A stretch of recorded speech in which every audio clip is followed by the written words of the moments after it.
Oi, gente, estamos aqui para mais um episódio do Doutora Ju Sem Filtro. Hoje estamos com a queridíssima, maravilhosa doutora Luciqueira, minha amiga desde a época do colégio. Mas não é por isso que ela está aqui, não. Ela está aqui porque vocês vão ver o conteúdo maravilhoso que ela tem para gente. Vamos já, eu vou perguntar a ela um bocado de coisa maravilhosa para vocês ficarem sabendo. Mas antes disso, Lu, eu queria que você se apresentasse, né? Queria lhe agradecer muito você estar hoje aqui com a gente, né? Trazendo informação de qualidade e apresentasse para o nosso público, falasse um pouquinho sobre você. Primeiramente, é um prazer enorme, Ju, estar aqui com você. Eu sempre tive um sonho de estar aqui, era um sonho meu estar aqui fazendo esse podcast com você, né? E muito obrigada pelo convite.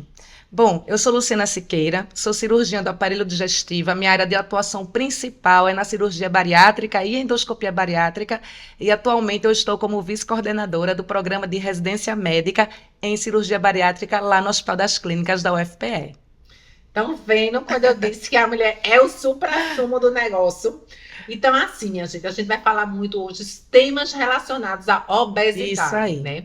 Então, voltando um pouquinho para a questão assim, mais básica, Lu, de obesidade, qual é, assim, o MC ainda é o melhor teste, melhor avaliador para a questão de medir a obesidade, porque a gente tem muita discussão sobre isso, né? Que existem técnicas melhores. O que é que você acha? Essa pergunta é fundamental, pessoal, porque hoje em dia o IMC, que é o Índice de Massa Corpórea, ele na verdade funciona muito mais como um exame físico de triagem. O que é o IMC? É quando a gente pega dados do peso e da altura do paciente e faz uma fórmula e vai dar determinados números que vai classificar essa obesidade em graus, tá, pessoal? Só que surgiu recentemente na revista The Lancet um artigo muito interessante onde avalia uma proposta de classificação da obesidade não mais só pelo IMC, mas através de outros parâmetros clínicos, como, por exemplo, a circunferência abdominal. Também vai variar essa circunferência abdominal entre homens e mulheres. Além disso, a relação cintura-altura e outros parâmetros através de exames, como, por exemplo, a bioimpedância e o DEXA, que também é a densitometria óssea, onde a gente vai avaliar a composição de gordura corporal. Então, a partir disso aí, a gente tem dados suficientes para a gente classificar a obesidade em sua gravidade associada a morbidades ou não. Então, o IMC atualmente ainda vai classificar a obesidade, mas é importante também que a gente utilize esses outros parâmetros clínicos para que a gente possa classificar essa intensidade, essa gravidade do excesso de adiposidade nas pessoas. E também avaliar como foi a questão do segmento, né, Lu? Assim, perdeu tanto. Você pode ver, não, perdi 10 centímetros de cintura abdominal. Isso tem um peso muito grande, tem. Né? Para vocês terem uma ideia, Ju, a gordura visceral, que é aquela gordura intraabdominal, onde a gente vai avaliar através da cintura abdominal, ela é muito grave do ponto de vista de doenças cardiovasculares. Ela está mais associada a uma maior incidência de doenças cardiovasculares. O infarto do miocárdio é um exemplo de doença cardiovascular.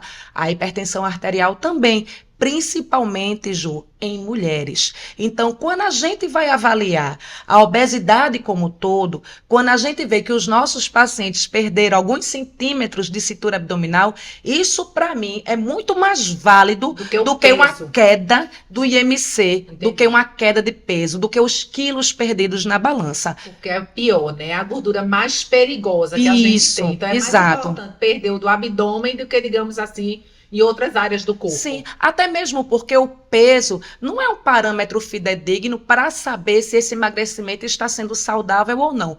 Por exemplo, doutora Luciana, depois de uma cirurgia bariátrica, eu estou no platô, perdi o peso e eu não consigo mais estacionar, mas eu estou fazendo atividade física. Opa, será que eu parei de perder peso ou será que eu estou ganhando massa muscular? Então, é muito importante a gente utilizar exames complementares, como a bioimpedância, para a gente avaliar se esse paciente teve um ganho de massa muscular, está perdendo peso de uma forma saudável, só da forma de gordura ou não. Então, para que a gente possa dizer que esse paciente está tendo um emagrecimento saudável, não se guiem apenas pelos quilos perdidos na balança, pelo número na balança, mas uma avaliação completa com a equipe multidisciplinar, endocrinologista, nutricionista, se houver necessidade, um cirurgião bariátrico, para que a partir desse acompanhamento você tenha a consciência e a segurança de que você está tendo um emagrecimento saudável ou não.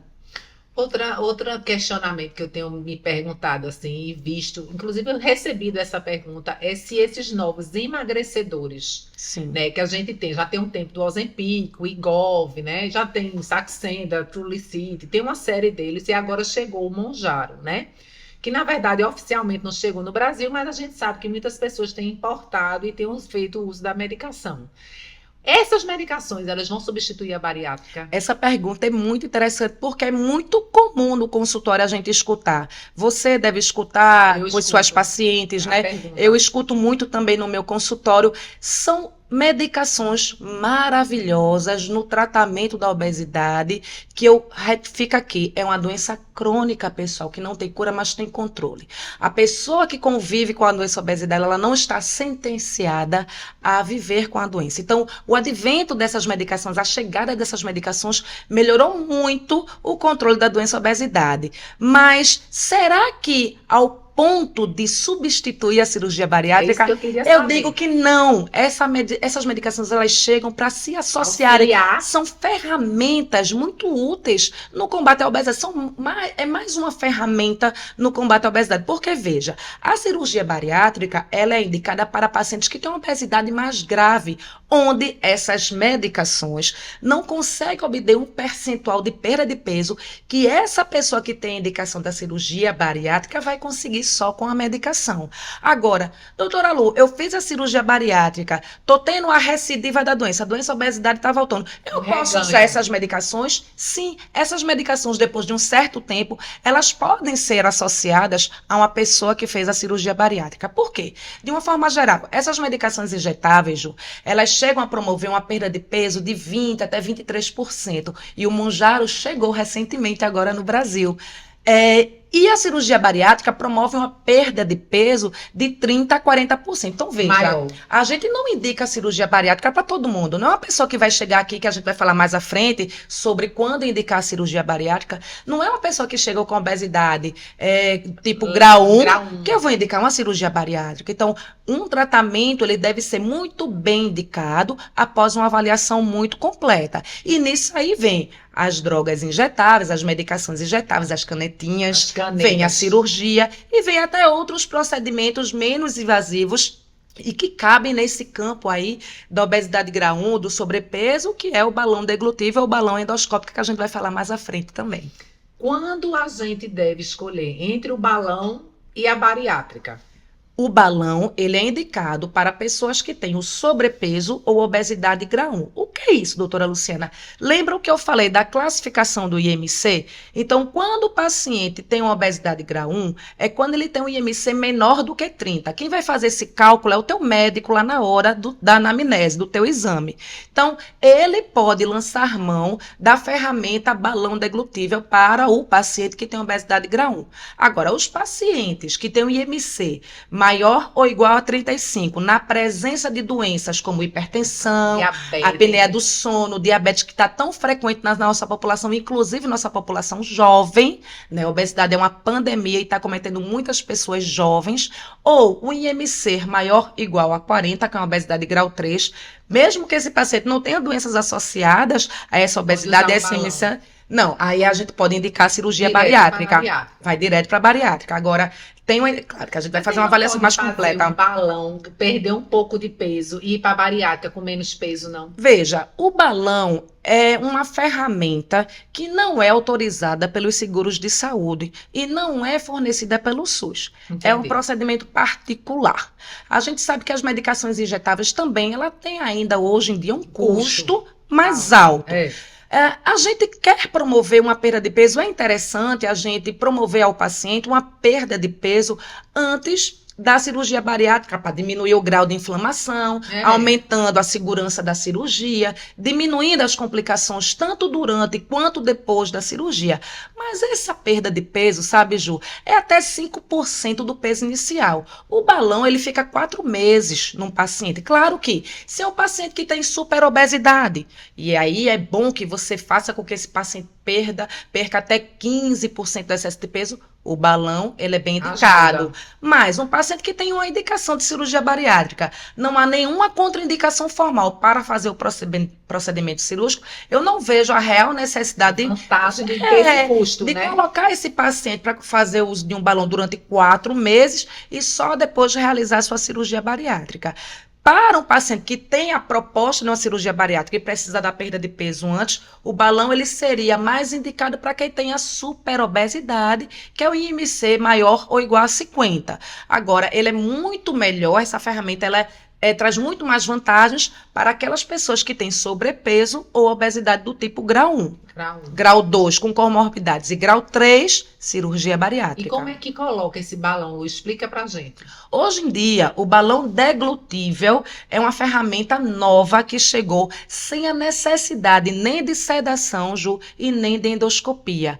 Antes, e ainda existe Por também, endoscopia, mas né? ainda tem, sabe, Ju? Hoje o balão deglutível, ele está ganhando campo, está ganhando espaço, exatamente por essa facilidade de não haver a necessidade de sedação nem endoscopia. Então, a pessoa vai engolir uma cápsula vegetal que tem mais ou menos 2 centímetros de comprimento, engole. Eu vou estar do lado do paciente e ela é conectada a um fio. E a gente vai saber se esse balão está na posição correta com o raio-x. Então, um exame muito tranquilo, muito simples. Tem o raio-x, vê que o balão está bem posicionado, vamos preencher esse balão com água destilada no volume de aproximadamente 550 ml. O paciente vai ter aquele preenchimento do balão. E aí, o que é que vai acontecer? Diminuição da saciedade. Na verdade, o paciente ele fica mais saciado precocemente, come uma menor quantidade de comida, já está cheio, e vai ter diminuição da vontade de comer, diminuição do apetite, fazendo com que o paciente, ao longo de 4 meses, com acompanhamento da equipe, meu acompanhamento, o acompanhamento da nutricionista, consiga perder aí até 20% do peso inicial. E quais são os efeitos colaterais do balão? Nos primeiros 3 dias é muito importante a gente preparar o paciente, porque às vezes ele tem vontade de botar a boca por dentro e arrancar o balão. Dá vômito. Veja, é um corpo estranho o balão. Então, o estômago ele vai se adequando à presença daquele corpo estranho. Ele vai fazer de tudo para colocar aquele balão para fora. Então, o paciente pode sentir cólica abdominal, fica salivando, pode ter náuseas e vômitos. São sintomas que a gente vai manejar através da otimização com medicações. Entendi. Então, a gente vai aliviar esses sintomas e sabe que depois de 3 dias, os sintomas desaparecem, que é o período suficiente para o estômago se adaptar à presença daquele balão. Depois disso, o paciente não tem mais sintoma nenhum efeito colateral. O que ele tem é apenas uma sensação de saciedade. Comer uma menor quantidade, já estou cheio, não quero mais. Então, se ele segue um plano alimentar adequado, com a nutricionista, faz o acompanhamento direitinho, a gente vê um excelente engajamento dos pacientes. Até porque, Ju, nesse balão deglutível, ele ganha uma balança de bioimpedância. E nessa balança, quando ele vai subir na balança, eu sei porque ele é conectado a um aplicativo que eu acompanho os pacientes à distância. Então, quando a gente avalia a curva de perda de peso e vê que a sua curva não está legal, a gente chama o paciente para conversar, fazer ajustes, avaliar a necessidade, ver como é que está a vida dele, se ele está dormindo bem. Até a higiene do sono a gente avalia nesses nossos pacientes, para poder conduzir da melhor forma e ele ter uma perda de peso satisfatória. E para retirar o balão? Não precisa retirar o balão. Após 16 semanas, que dá 4 meses, esse balão tem uma válvulazinha que se abre em contato contínuo com a água destilada. E aí, ao se abrir, a o balão se esvazia, a água sai e sai naturalmente pelo Pelas trânsito fezes. intestinal. Não precisa nem de médico na hora. Na hora para tirar. Mais de 70% dos pacientes não conseguem observar. Mas, doutora, como é que eu vou saber que o balão Saiu. saiu? É. Ele passa a comer mais sem sentir essa sensação da saciedade precoce, sem estar cheio. E aí a gente vê, se realmente está no tempo de sair, é porque esse já balão já saiu. E não tem perigo dele ficar lá em algum lugar, Não, porque o material, Ju, é É biodegradável. É uma cápsula vegetal, diferente do balão Aquele endoscópico. outro balão é Que o, tinha que tirar, né? que o material é de silicone. Silicone. Esse deve ser retirado. Esse necessita de sedação Ação. e endoscopia, tanto na sua colocação quanto na sua retirada. E não pode passar do tempo estabelecido para ele, que é de 6 meses, ou até tem balão de 12 meses. Porque à medida que ele passa do prazo em que ele foi recomendado, que ele foi fabricado, aumenta o risco de complicações, ou seja, ele migra para o intestino e pode fazer uma obstrução intestinal. Então, é preciso também o acompanhamento dos pacientes que colocam balão intragástrico por endoscopia, a necessidade desse acompanhamento correto com a equipe É uma multidisciplinar. evolução muito grande, né? É, Esse é. deglutivo é Eu- fantástico, é porque eu só conheci o balão endoscópico, né? sim. Que era o mais comum, que botava por endoscopia, retirava. Tem gente que tolera, tem gente que não tolera muito bem no começo, né? Depois se adapta. Mas esse eu achei fantástico. É maravilhoso. E a gente conseguiu Fantástico. a doação É lá isso no que eu Hospital ia das perguntar, porque eu vi no Clínicas. seu Instagram Foi. que vocês conseguiram para colocar em alguns Foi, nós pacientes, conseguimos não a foi? doação. Nós conseguimos essa doação para uma paciente super obesa lá no Hospital das Clínicas, porque ela não estava conseguindo perder peso de forma satisfatória. E aí, é importante a gente dizer que esse balão não é fornecido pelo SUS, tá, pessoal? E nem pelos convênios de saúde, mas a gente conseguiu, através de uma doação, que essa paciente fizesse uso dessa ferramenta. Lu, quais são as técnicas de cirurgia bariátrica? Eu queria que você explicasse. Ótimo. Atualmente, as técnicas mais utilizadas, Ju, são o sleeve e o bypass gástrico. Qual a diferença básica entre as duas? No sleeve, a gente vai retirar 80% do volume do estômago e a gente não vai mexer no intestino delgado, diferente do bypass. No bypass, a gente vai diminuir o tamanho do estômago, só que a gente vai fazer um desvio intestinal de aproximadamente 1 metro a 1,5 metro, e esse desvio vai diminuir a absorção dos alimentos, dos nutrientes, vitaminas, sais minerais. Então, há uma diferença tanto da mudança da anatomia, e lembre-se, é uma mudança irreversível, por isso que a cirurgia bariátrica precisa ser bem indicada e ter um acompanhamento de uma equipe multidisciplinar, mas a diferença básica do ponto de vista de mudança da anatomia é essa. No sleeve, a gente retira 80% do volume do estômago e não mexe no intestino, e o bypass a gente diminui o tamanho do estômago e também faz o desvio intestinal, tá? Doutora Lu, perde mais peso com uma ou com outra? Será que o sleeve a gente perde menos peso do que o bypass?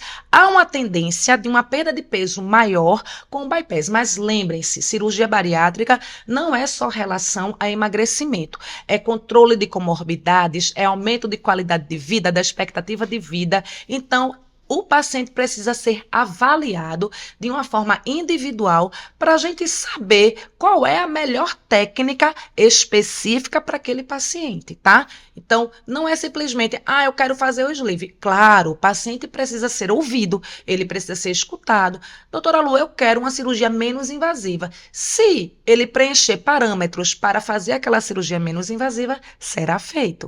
Então, é uma discussão, o paciente participa das suas decisões, da decisão da cirurgia, mas a diferença básica é essa, são atualmente as cirurgias mais realizadas no mundo inteiro. E feito por robótica, por laparoscopia, como essa questão da robótica na cirurgia bariátrica? Perfeita pergunta, Ju. A cirurgia videolaparoscópica é atualmente a que é mais utilizada. A robótica é uma cirurgia, uma técnica maravilhosa, não só do ponto de vista de ergonomia para o cirurgião, as pinças elas são mais delicadas, articuladas, meticulosas. A técnica, ela é uma técnica mais Refinada, tranquila, né, de ser feita. Mas do ponto de vista de diferença entre uma e outra, há quem fazendo a robótica diz que o paciente tem menos dor no pós-operatório, Mas a videolaparoscopia também, o paciente retorna rapidamente às suas atividades habituais, o paciente também tem menos dor no pós-operatório.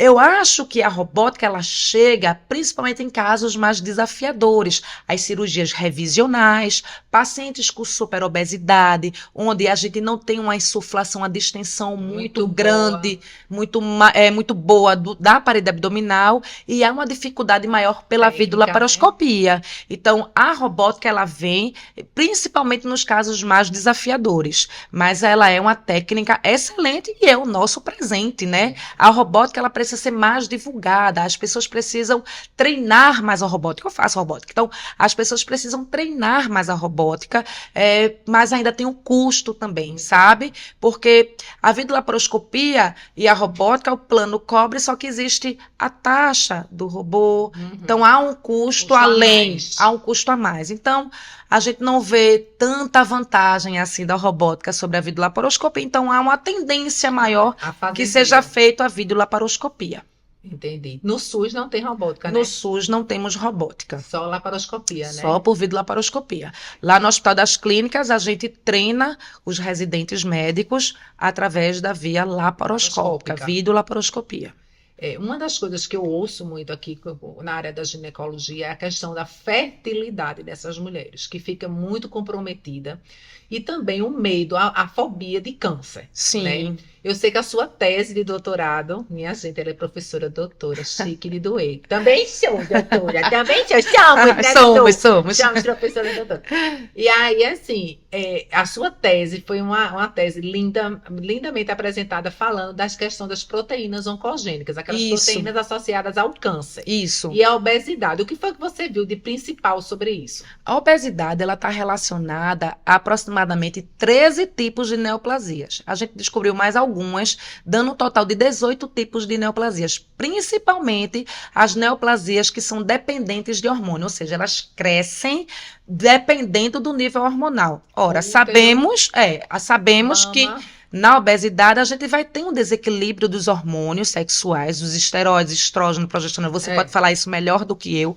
E isso, de certa forma, vai promover um crescimento desordenado das células. Consequentemente, aumento da incidência de neoplasia de mama e de útero, principalmente na menopausa. No homem, câncer de cólon também é frequente e do esôfago em decorrência de refluxo gastroesofágico por conta da obesidade. Então, é muito importante estarmos atentos no controle da obesidade, porque na minha tese a gente viu que ao perder peso, pela cirurgia bariátrica, essas proteínas que estavam hiperexpressas nos pacientes com obesidade desapareceram quando eles perderam peso. Ou seja, a perda de peso, a cirurgia bariátrica, ela pode ser um fator protetor do desenvolvimento de câncer nas pessoas com obesidade. É uma coisa que eu tenho conversado muito com as pacientes, porque às vezes o que é que acontece? Elas chegam pra gente, doutora, eu tô com medo de fazer reposição hormonal e ter um câncer. E ela tá obesa. Eu disse, a primeira coisa que você vai fazer é você perder peso. Se você tem medo de ter um câncer no aparelho reprodutor feminino ou na mama, a primeira coisa que você vai fazer é perder peso. Exato. Porque elas ficam todas aí super expressas e o risco é maior, né? Bem maior. Bem maior. E o que a gente tem visto muito é a questão também assim, além dessa questão do medo do câncer da mama, é a questão de vou engravidar. Hoje mesmo atendi uma paciente que deveria precisar perder, acho que uns 50 quilos. Eita, Ju. Aí eu conversei muito com ela, pelele. Aí eu disse, olha, não dá para você engravidar com esse sobrepeso. Quer dizer, não é nem sobrepeso, essa obesidade tão grande, que acho que ela precisa perder uns 50 quilos aproximadamente, fazendo um cálculo só pelo IMC.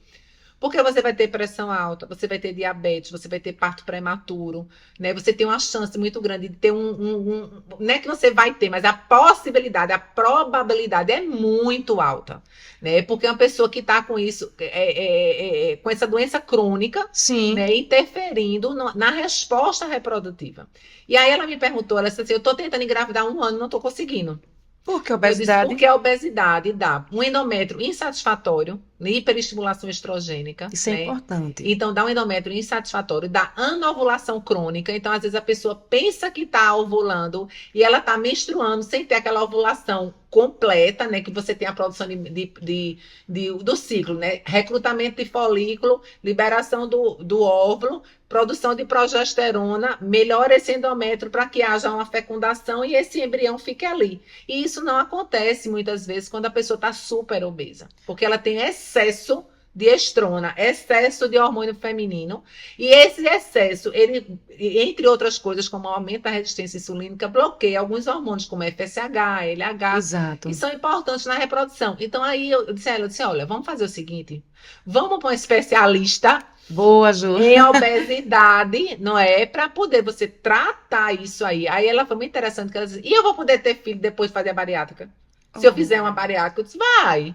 Não, Você não só vai, como pode, como vai É. aumentar a sua fertilidade. e não só a fertilidade, lembramos a vida. E lembramos Saúde. que a obesidade também está muito relacionada a uma diminuição da libido. É. Existem vários fatores que podem É. levar à diminuição da libido na mulher com obesidade, né? Mas a libido melhora, a fertilidade melhora, a qualidade de vida melhora. Então, e ela vai engravidar numa condição de melhor saúde, vai acompanhar de uma forma adequada o crescimento do seu filho com a doença obesidade sob E controle. Lu, ela já está com dor no joelho, artrose no Ou joelho. seja, já ela tem não tem nem 30 complicações, anos. já tem complicações do excesso de adiposidade no seu corpo. Não tem nem 30 anos. Aí ela disse assim, mas é porque eu tomo algumas medicações. Ela tem algumas questões psiquiátricas Certo. envolvidas. Toma algumas medicações. Não, isso aí é por causa da medicação. Se eu tirar a medicação, você não pode tirar a medicação. É. Você não pode simplesmente, eu vou suspender a medicação. E ainda mais suspender achando que vai ficar bem. Uma pessoa que precisou de 17 dias de internamento psiquiátrico. Entendi, Ju. Então você não pode suspender. Você tem uma questão aí que você não pode suspender. Pois encaminhe para mim que eu cuido com o maior amor do mundo. Mandei, Lulu. Mandei, mas não Mande, senti amiga. firmeza. Não senti firmeza. Ela não vai não, né? Senti muita firmeza. Porque assim, parece que tem também um aspecto de negação ou impressão. Quando Existe. é obeso mórbido, assim. Ju, na verdade, a obesidade eu considero uma doença muito cruel, sabe? Ela é uma doença muito estigmatizada. Nós vivemos numa sociedade extremamente gordofóbica, que exclui socialmente a pessoa com obesidade, que manga, né? A gente diz que manga daquela pessoa que tem a obesidade. Acha que a obesidade é um problema comportamental, de gente que não vai para academia, quer só fechar a boca e fazer atividade física, que vai Não perder é, peso. minha gente. Obesidade é uma doença multifatorial, uma doença muito complexa. Ela tem de 70% a 80% do seu caráter é genético. Então, a gente precisa entender que a obesidade é uma doença, e uma doença crônica, e não é um problema comportamental. Então, quando eu digo que ela é cruel, é porque ela vai, por ser estigmatizada, a pessoa se sente excluída socialmente, limita fisicamente a pessoa e mexe com a saúde emocional e mental. Emocional e mental. Aumenta a incidência de alcoolismo, porque a pessoa termina se isolando. Então, é muito importante haver esse tratamento. Quando a pessoa que tem a obesidade escuta de outras pessoas apontando o dedo, não é que ela negue, ela simplesmente não quer nem se ver no espelho. Tem muitas camadas por trás da doença obesidade. É preciso ver o paciente como um todo, é preciso tratá-lo de uma forma holística. A sua saúde mental, a sua saúde física, a sua volta a ter uma vida social, porque isso melhora muito a qualidade de vida dessas pessoas quando a gente consegue controlar a doença. Então é muito importante. Hoje, esse ano, a campanha da Sociedade Mundial de Endocrinologia e Metabologia foi: a obesidade não é um problema individual, é um problema coletivo. Coletivo. É meu, é seu. Concordo. Todos nós É. precisamos combater, prevenir a doença e, se ela está instalada, tratar de forma adequada. Políticas de saúde pública para poder tratar as pessoas com obesidade que não têm um poder aquisitivo para poder tratar a sua doença, diminuir o imposto sobre alimentos mais saudáveis. Então, existe uma série de situações que a gente precisa combater. É muita coisa que a gente tem que fazer, é muita ação que a gente precisa fazer, porque a pessoa que convive com a doença, ela sofre muito, Ju. Sofre Inclusive, demais. o acesso a esses medicamentos melhores que, por exemplo, eu vi que o governo de São Paulo estava botando na rede pública o Ozempic, Exato, né? e isso é muito bom. Isso podia ser uma política nacional. Nacional. E é muito interessante que, por exemplo, agora a gente tem o genérico da liraglutida, que é do Saxenda, né? Aham. Então, mais uma ferramenta de acesso à população para diminuir o custo da medicação e elas conseguirem fazer o tratamento adequado da doença, né? É muito importante. Eu sempre digo, olha, obesidade, por ser uma doença que não tem cura, exige um acompanhamento para o resto da vida. Orai e vigiai para o resto da vida. É lutar contra uma correnteza fisiológica do nosso corpo que quer que a gente volte até aquele peso máximo que a gente já alcançou na vida. Então, é mudança do estilo de vida para o resto da vida, acompanhamento adequado com a equipe médica, com o nutricionista, para que a doença fique sob controle. Lulu, qual seria a sua mensagem, assim, para fechar, uma mensagenzinha que você gostaria de deixar bem para nossos ouvintes nesse momento, né? O que é que você diria, assim, de mais importante? Obesidade, apesar de ser uma doença crônica, pessoal, ela não é uma sentença. Você não é obrigada a conviver com a doença para o resto da vida. Hoje, a gente tem ferramentas maravilhosas no controle da doença. Então, não se desestimule. Não viva em um ambiente onde você permita que as pessoas falem de você e digam que a obesidade é um problema comportamental. A obesidade não é um problema comportamental, é uma doença e merece ser tratada. Você merece ter uma boa qualidade de vida, você merece ter uma excelente expectativa de vida e a gente está aqui para ajudar você. Minha gente, estão vendo que mensagem maravilhosa. É isso, né? Algumas pessoas acham só que é questão comportamental. Não é. A doutora Lu está aqui explicando a gente que é uma doença. Obesidade é doença. Não tem hipertensão, não tem diabetes. Obesidade é também uma doença. Exatamente. Que merece todo cuidado, todo carinho que a gente tem com outras doenças, a obesidade também merece. Exato. Né? Sem estigmas. Procurem ajuda. A doutora Lu tá aí, uma pessoa maravilhosa, excelente profissional, tá para acolher vocês, né? Identificar cada problema, né, que tem em relação à obesidade e conduzir da melhor forma, tá bom?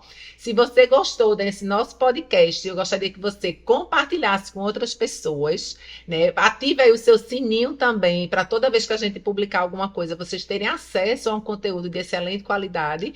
E eu queria agradecer a doutora Lu, minha amiga maravilhosa, por esse momento aqui com a gente. Né? Eu aprendi um monte de coisa sobre obesidade, que eu não sabia que era tanta coisa, tanta novidade. Por exemplo, o balão deglutivo, gente. Maravilhoso. Se você tá aí com essa dificuldade, que tal um balão? Pode ser uma estratégia, né? Tá bom? Fica aí. Um beijo e até o próximo podcast. Obrigada, Ju. Beijo, pessoal. Tudo de bom.